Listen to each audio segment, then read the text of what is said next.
The Guardians Weekly Show is brought to you by Macarthur & Sons Heating, Cooling, and Plumbing. Also owning Schroeder's Heating, Cooling, and Plumbing. Since 1962, Macarthur & Sons has been making warm friends and has kept cool company. Using Amana heating and cooling products, they offer services such as air conditioning, heat pump, furnace, whole home humidification, plumbing, and much more services with installation. They are full certified professionals that tackle any size project and are fueled by their excellence to go the extra mile to make sure that their clients are satisfied. This year, they are celebrating 60 years.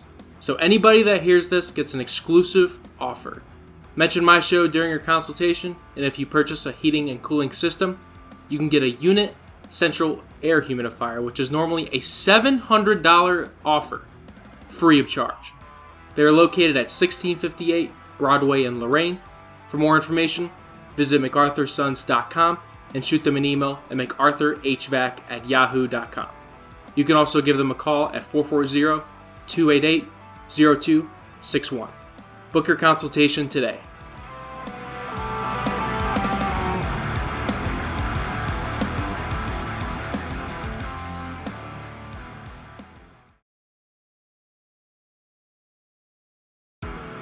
It's time for the Guardians Weekly Show. The Guardians Weekly Show recaps the week that was for your Cleveland Guardians. This includes box score breakdowns, player stat lines, and all the news and notes from around the league. And now, here's your host, Hunter Simboli.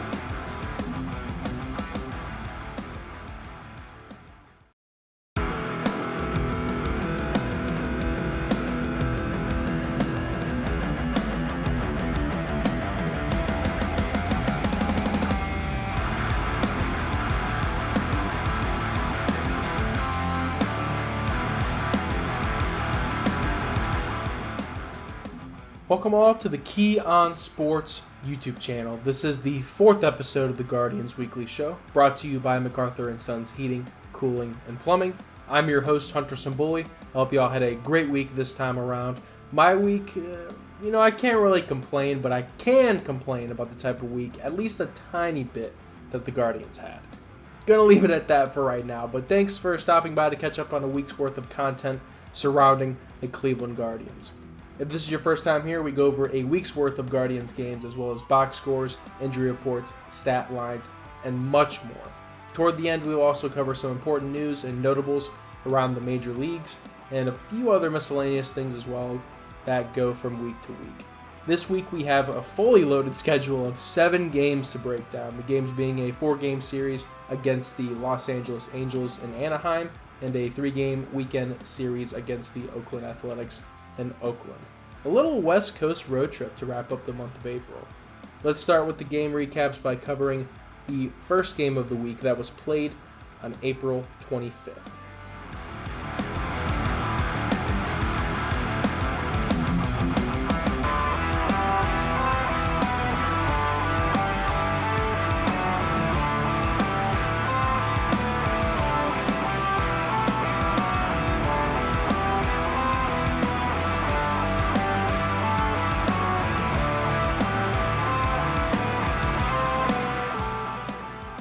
On April 25th, the Guards were shut out by the Los Angeles Angels by a final score of 3-0 to start the week, in the first game of this series as well.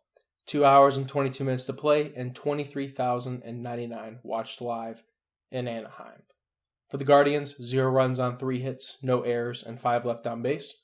For the Angels, 3 runs on 8 hits, 1 error, and 6 stranded. The win went to Michael Lorenzen, improving to 2-1 with the save going to Rafael Iglesias, his third.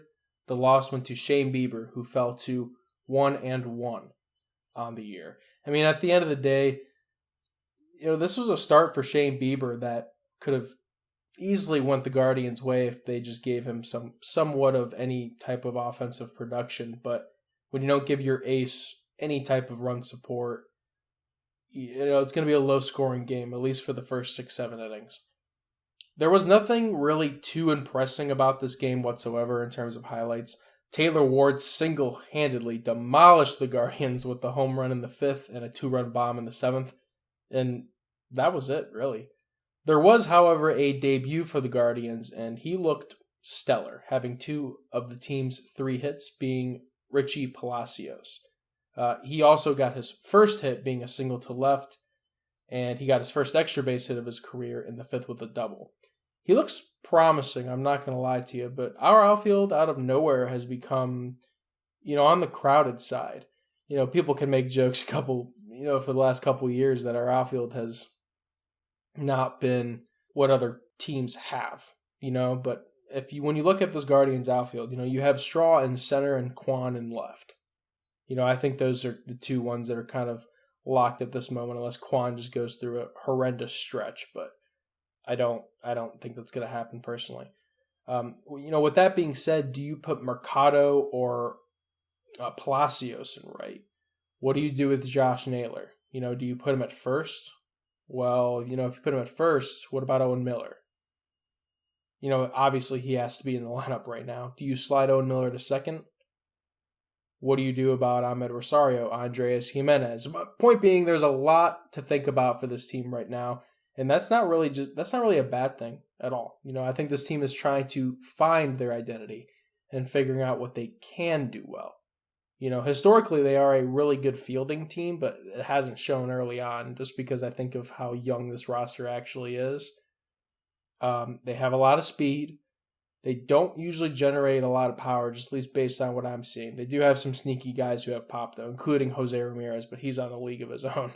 Andres Jimenez is showing that he can have pop. Josh Naylor is showing the same thing. Miles Straw, obviously, is not going to hit you any more than 10 home runs if I had to take a guess. We have a good amount of guys who I think are going to definitely improve. But, the Guardians just need to find their identity. And then, look, I understand that it was only 1 game for Palacios as well. Like I said, he did look good. I know it's 1 game, but it's exciting, and I'm going to take what I can get for this particular game since there was not really a whole lot to break down. Shane Bieber started this game as I mentioned before, and again he had a typical ace Bieber start. Just didn't have any run support. Going 6 1/3 innings, allowing 3 runs on 7 hits, striking out 6. And walking 2. If Taylor Ward wasn't in that lineup, the game could still be going on right now. On April 26th, the Guardians were beat by the Los Angeles Angels by a final score of 4-1. 2 hours and 34 minutes to play and 22,551 watched live at Angel Stadium. For the Guardians, 1 run on 4 hits, no errors, and 4 left on base. For the Angels, 4 runs on 8 hits, no errors, and 4 stranded. The win went to Patrick Sandoval, improving to 1-0 with the save going to Raciel Iglesias again, his 4th. The loss went to Tristan McKenzie, who fell to 0-2 on the year.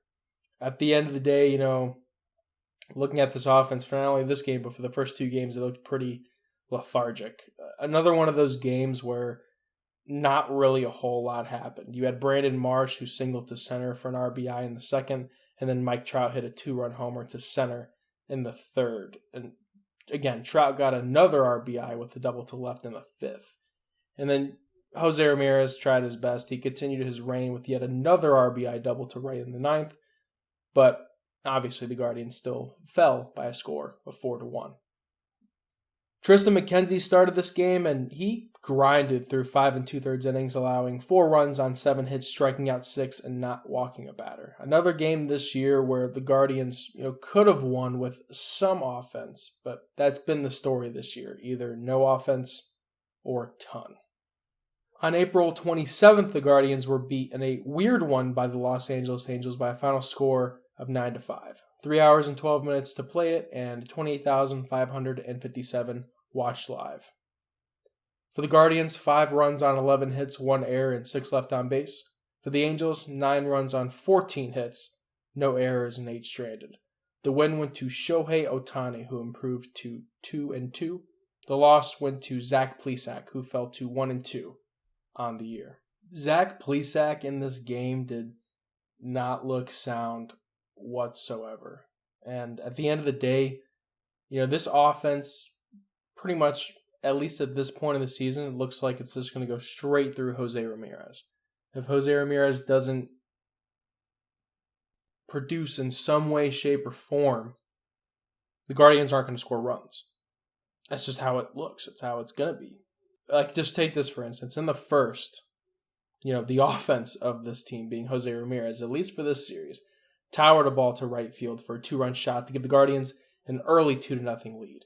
It's always nice to see a team score first, but that didn't last long as Mike Trout and Anthony Rendon would both get RBIs in the bottom half to tie up the game at 2. In the third, Cleveland's worst enemy this series, Taylor Ward, hit a grand slam to center to give the Angels a commanding 6-2 lead. He had a crazy series for the Angels against the Guardians. It was worth noting, that in the second that Richie Palacios got another hit. Just saying, only 2 games. Just saying. In the bottom half of the third, Framil Reyes would punch out for the 8th consecutive at-bat. Oh, you thought this was going to be a positive thing since I mentioned a player on the Guardians? Yeah, no, it's definitely not positive. In the fourth, Jared Walsh gave the Angels a 7-2 lead thanks to an RBI single, and then Ohtani and Trout hit a pair of RBI doubles to give the Angels a 9-2 lead in the sixth. In the eighth, Jose Ramirez would try to get the Guardians back in it with a second 2-run shot of the day to right as well.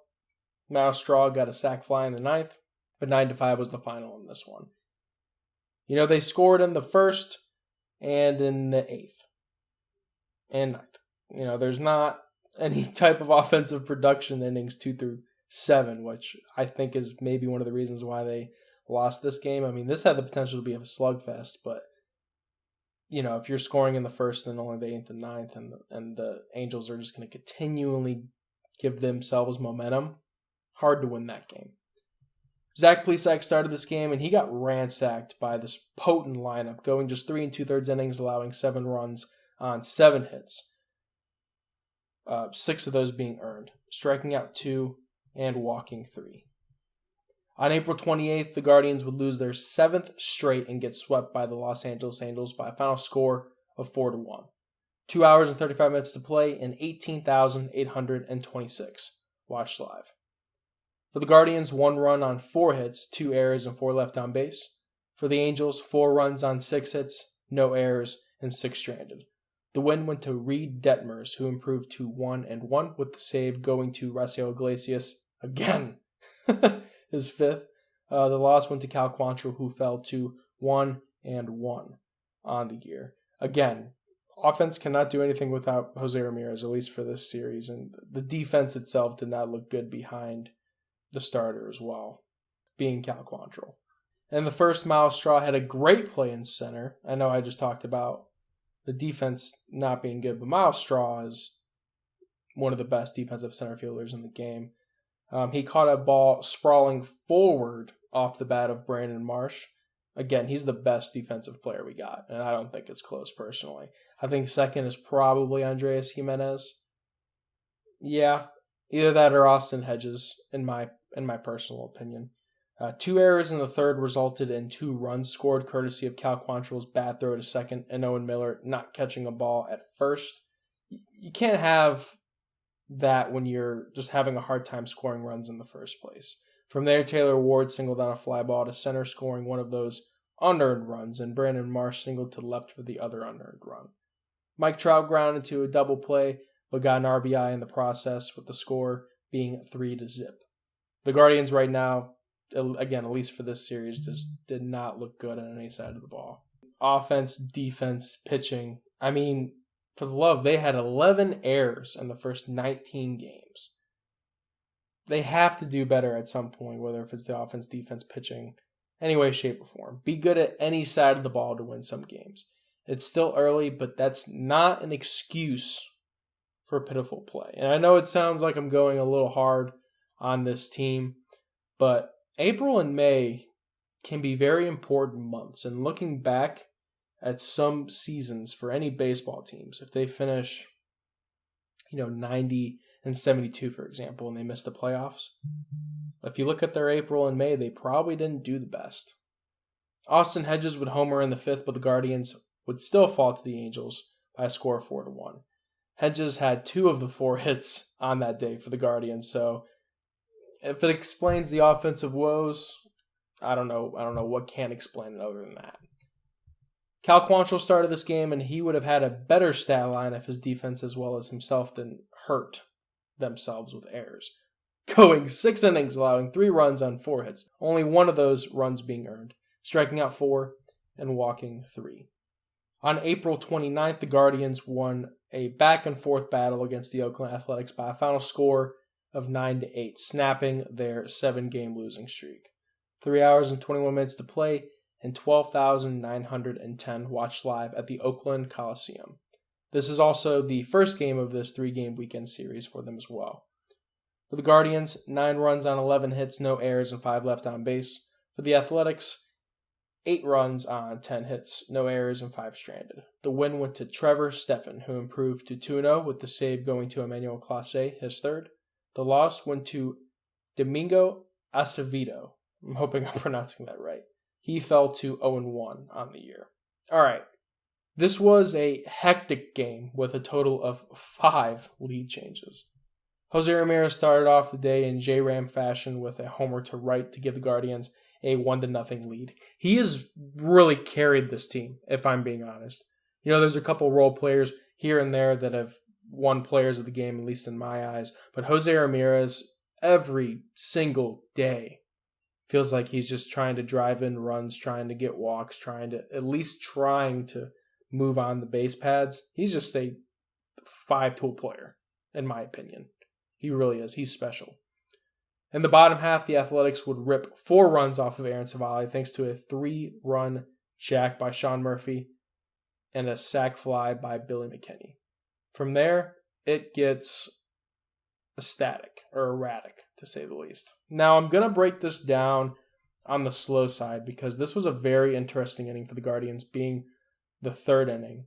And I truly believe that this inning is what is shifting momentum for the Guardians.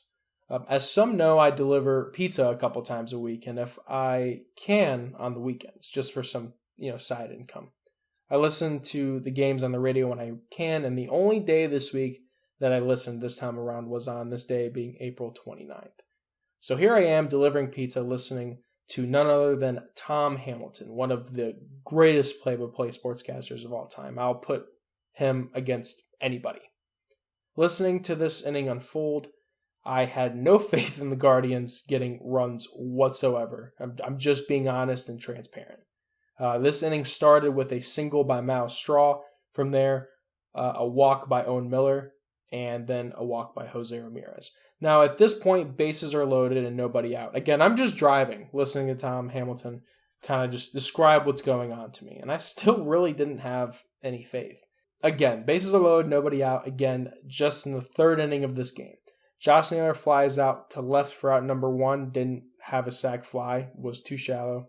And Framil Reyes did what he could, but he did what he has been doing in the past week, being he struck out. Now there's 2 outs in this inning, bases are still loaded. Andres Gimenez is now up to the plate. You think, man, he's been swinging a hot bat as of late. Maybe he can get a couple runs. However, in my mind, I'm thinking they won't score. This has been the motto of this team for not only the start of the season, but for a few years now. No shot. I'm grateful that Gimenez proved me wrong by hitting a grand slam to right center.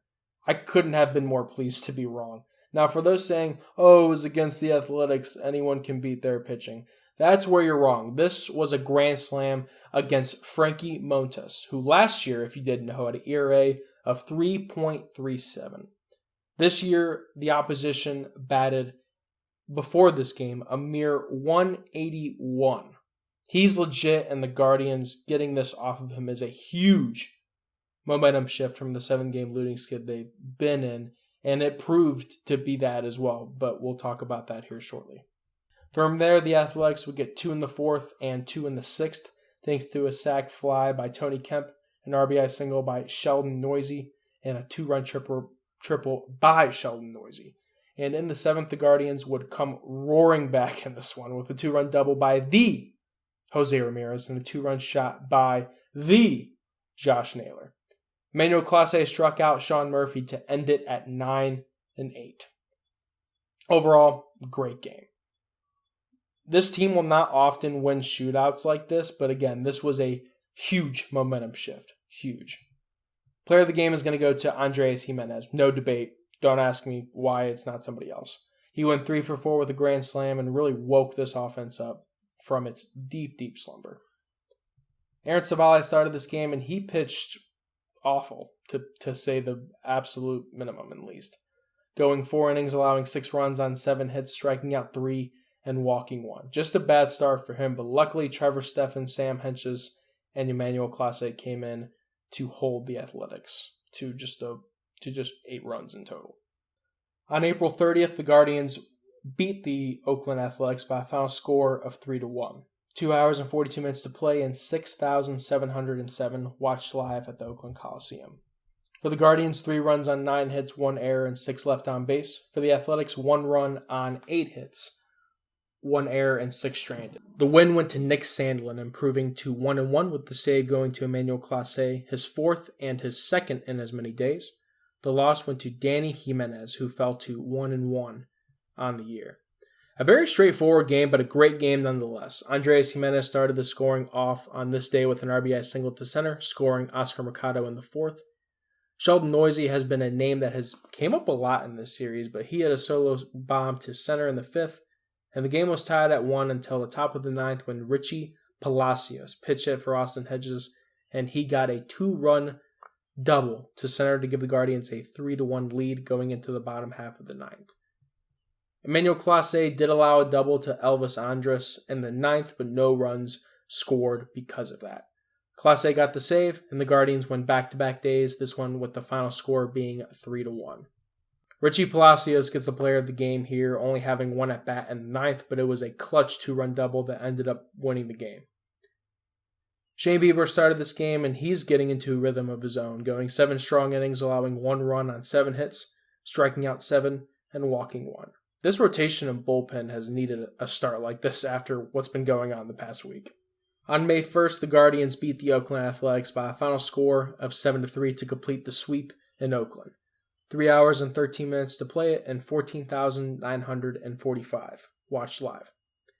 For the Guardians, 7 runs on 9 hits, no errors and 9 left on base. For the Athletics, 3 runs on 6 hits, 2 errors and 7 stranded. The win went to Tristan McKenzie, who improved to 1-2, and the loss went to James Caprillion, who fell to 0-1 on the year. I mean, the hitting approach in this game was absolutely phenomenal. It really had the next man up mentality where, not everyone was trying to hit home runs. It was a, hey, get a single, hey, get a walk, pass it on to the next guy, get a single, get 2 RBIs, get a double, get 1 RBI. It was a very, very systematic approach, and I enjoyed it very much so. The Guardians began the scoring in the 2nd when backup catcher Luke Maley squared up a ball and shot it to center field for an RBI double to give the Guardians a 1-0 lead early.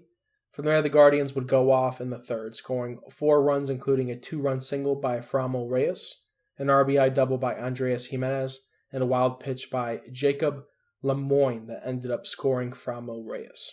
In the 4th, the Guardians would get another run, thanks to a single by Josh Naylor. In the 6th, Owen Miller would get another run in when he hit a sac fly to center, scoring Stephen Kwan. That gave the Guardians a 7-run lead at the time. Nothing too crazy in terms of scoring. Like I said before, no home runs, no crazy shots to gaps, just clean baseball with, again, the next batter up mentality. In the bottom half, the Athletics would try to mount a comeback after getting 3 runs off relief pitcher Anthony Gose, being an RBI double by Christian Bethancourt, a sac fly by Chad Pinder, and an RBI double by Kevin Smith. But Trevor Stephan came in relief and shut the door on the Athletics, and that was the game, being 7-3. Tristan McKenzie started this game, and he is your player of the game after a brilliant start, going 6 1/3 innings of shutout baseball, allowing just 4 hits, striking out 7, and walking 1. A very much-needed start for McKenzie, as I hope he can ride this start into early in the season for the rest of the season as well. Before we get into the second half of the show, let's hear about a word from our sponsor. Hey y'all, it's Hunter Simboli from the Guardians Weekly Show. Today's video is sponsored by Macarthur & Sons Heating, Cooling, and Plumbing, located on 1658 Broadway Avenue in Lorraine. I'd highly recommend using these services, as they have done some work on my home for the last 17 years. So I'm speaking from experience when I say that they are the real deal and they use the best products on the market, being Amana branded. They offer services such as air conditioning, heat pump, furnace, whole home humidification, plumbing, and much more services with installation. Mention my show during your consultation, and if you purchase a heating and cooling system, you can get a unit central air humidifier, which is normally a $700 value, free of charge. Give them a call at 440-288-0261. Book your consultation today. Welcome everyone back to the Key on Sports YouTube channel as well as the Guardians Weekly Show. I'm your host Hunter Simboli. From here we're going to move on to the second half of the show. Let's look at the players of the week for the Guardians. Andrés Giménez had a phenomenal week as he is emerging as one of the best overall players on this roster, hitting .348 this week with 3 extra base hits and 6 RBIs, including that grand slam in the first game against the Athletics. It was such a momentum shift, I'm telling you. Jose Ramirez is continuing an early MVP campaign, hitting .292 but getting 3 home runs, driving in 8, and walking 6 times. Richie Palacios and Stephen Kwan both hit .333 this week as well. In terms of pitchers, Trevor Stephan and Nick Sandlin didn't allow a hit in 3 innings and 2 innings respectively this week, and Shane Bieber had a pair of really good starts this week as well. In terms of the injury report, Ahmed Rosario is day-to-day with a sore wrist. He didn't play in the Oakland series, but he should be back sooner than later as he's not on the IL at this point. And again, all this moving forward is, if I haven't heard, or if it didn't break in terms of news after 8 p.m. Eastern on May 1st, then I haven't heard it personally. So I do apologize if I am missing stuff or missing any updates or anything like that. Anthony Castro began his rehab assignment in AAA Columbus on April 28th. He's been on the COVID list, and same with Yu Chang, but his rehab has been in AA Akron. Castro and Chang should both be back here in early May. James Karinchak is now symptom-free after dealing with a right shoulder strain since early April. He hasn't thrown a bullpen session as of yet, but he's getting real close to, getting to that point. No timetable on his return as of yet. And then no update on Cody Morris as well as Carlos Vargas as well. In terms of MLB news, and this is just kind of the portion of the show where I kind of go in and see, what this past week has brought us in terms of MLB news or just occurrences around the MLB that I think is worth mentioning. For starters, Ronald Lacunia is finally back on April 28th. He was activated from the IL after missing 9 months after an ACL tear on July 10th. He did go 1 for 5, but did have 2 stolen bases. On April 29th, the Mets no-hit the Phillies in New York, being a 3-0 final score. This was a combined no-hitter featuring starter Tyler McGill, Drew Smith, Yoel Rodriguez, Seth Lugo, and closer Edwin Diaz. Always a sight to see when a no-hitter happens. This was the first of the 2022 campaign, being the first no-hitter. It was just awesome. Awesome to see no-hitters. Trevor Bauer was suspended for 2 full seasons after the league's investigation on his domestic violence and sexual assault violations from 2021. I'm just a little confused on, now again, I really don't know a whole lot of information on this, but I don't really understand the ruling, how the ruling was made when nothing was, provided in court or anything like that. But we will not see Trevor Bauer on the mound for at least 2 years at all. Moving on from there. George Springer went deep twice against his former team, the Astros, on April 30th. Always cool to see players excel on different teams, especially if they were on the Astros and now they were hitting against the Astros. Always cool to see. Clayton Kershaw also is now the LA Dodgers all-time strikeout leader, passing Don Sutton when Kershaw got his 2,697th strikeout by striking out Spencer Torkelson of the Detroit Tigers. Great accomplishment, and Clayton Kershaw, once he retires, is going to be a very sad day because I do like Clayton Kershaw, but he'll be in the Hall of Fame way sooner than later. The Guardians, though, going back to the schedule and standings, the Guardians went 3-4 this week, which is not bad considering how they started this week, going 0-4. It's really weird with this team. It's kind of feast and famine where they either sweep or they get swept. The only series where that wasn't the case was the Royals series, where they lost 2 but ended up finishing the series with a W. So Again, very interesting so far, but they are now 10-12, which is second place in the AL Central, being 3 games back of the 13-9 Twins. Now for the schedule for next week. The Guardians are off on May 2nd, but on May 3rd, the Padres come into town for a quick 2-game interleague series. It'll be Zach Plesac for the Guardians and former Indians pitcher Mike Clevinger. Clevinger will be making his first start of the season, this time against his former team. That game is slated to start at 6:10 Eastern. I'm really excited to see Mike Clevinger back on the mound healthy. Was a fan of him when he was on the Cleveland Indians. And I just always really liked when I watched him pitch well. He was always been very solid, so I wish him nothing but the best. But in terms of this game, I hope that we score 6 runs off of him in the first inning. May 4th will feature Cal Quantrill against rising star Mackenzie Gore, 1:10 being the start time for that game. On Thursday, May 5th, we will see the Toronto Blue Jays coming into town for a 4-game series. Games are slated to start at 6:10, 7:10 on the 6th, 6:10 on the 7th, and a 1:40 start on May 8th, all permitting weather. That wraps up the Guardians Weekly Show for this week. Thank you, everybody, for listening today. If you enjoyed this episode of the Guardians Weekly Show, drop a like, share, comment, and subscribe to the Keon Sports YouTube channel. We greatly appreciate your support, and I can't tell you enough that it means the absolute world to us when we see likes on our videos and subscribes on our page as well. Considering follow us on our social media outlets as well. Our Facebook is Keon Sports, as well as on Twitter at SportsKey1. I hope you all had a great week, and I'll see y'all next Monday. This has been the Guardians Weekly Show, and this is Hunter Simboli saying to all, stay safe, everybody.